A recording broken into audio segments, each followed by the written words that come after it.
Hey YouTubers, I'm going to show you a video of how I had a bolt that was seized on the lower control arm at the bottom part of the fork. And my job started out as I was replacing the quick struts on the car. The right side was fine. I popped that bottom lower control arm bolt out, no issue. The left side, the driver's side, it's seized around that bushing on the lower control arm on the bottom of the fork. Took it to the mechanic. He said the only way to get this out is cut them out with a torch. By doing that, you ruin the lower control arm bushing. So I got to looking at my lower control arms on both sides, and they are cracked. So I'll just destroy the bushing on this one and just replace them with two new ones. So I'll show you what I had to do on this thing. So in other words, the lower control arm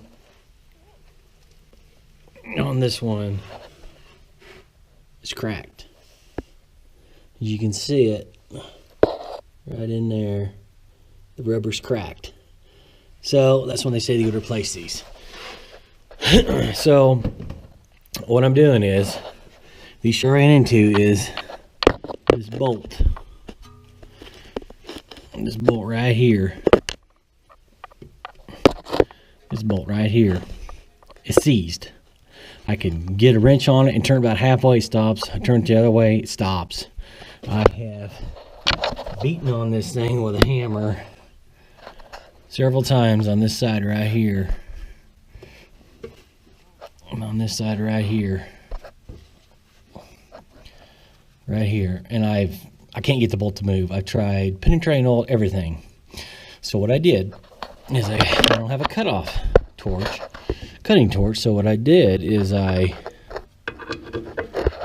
there's the bolt. I had to get in between the fork and the bushing and cut it off. And you gotta be careful you don't get into your fork. But I got into it just a hair, but I think let's do it. So I got the bolt cut, and the tool I used is a 3-inch cutoff tool from Harbor Freight.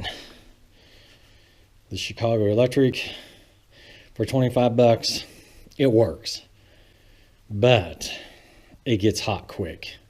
You can't put too much pressure on it, or the internal breaker on it will shut off, and you have to reset it, which is right there on that button. So what I did is you don't have much room to work with, so I got up underneath there and got the cutoff tool in between the fork and the bushing to cut it off. Now I got that one side done. I just stuck it. You just don't have much room to get in there. So the other side, I am doing the same thing.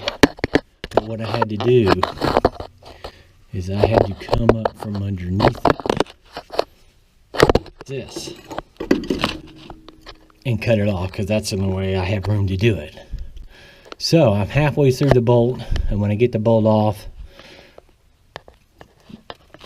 I'll show you what I'm going to do next. Is I'm going to take these bolts off. There's a bolt here I got to take off, and then there's a bolt there, right there, holding that lower arm control unit on. And I took this bolt off right here on that little pinch fork. It's already been taken off. So once I get this other bolt cut, I'm going to drop the fork, and then I can get my lower control arm off to put a new one on. I bought Moog lower control arms from AutoAnything.com. They're the best prices I've found. RockAuto.com had them cheaper, but Auto.com matched it. They were even cheaper than my local parts store, so I went with them. Took about a week to get them in. They're shipping them from California. I'm in Kansas, so that's about right.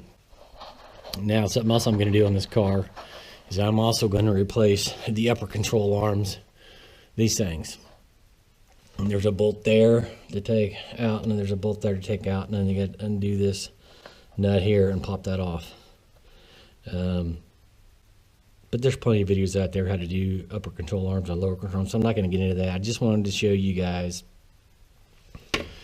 the frustration I had of getting this bolt off.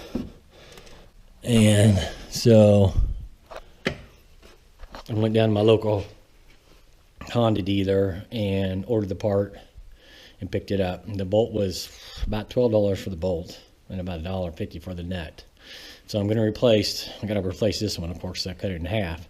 I'm going to replace the other one on the other side.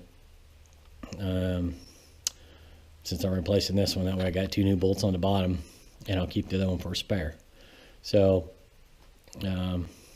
make any comments, add any suggestions in there of what you guys done differently that may be better than what I did. But this is about the only way I can find to do this job, since I don't have a cutting torch. Cutting torch would probably be quicker, but or a better cutting tool, because this cutting tool, it warms up pretty fast and shuts itself off. So I got to flip the switch and kick it back on to cut a little bit more. So thanks for watching. Make sure to give a thumbs up if you like it.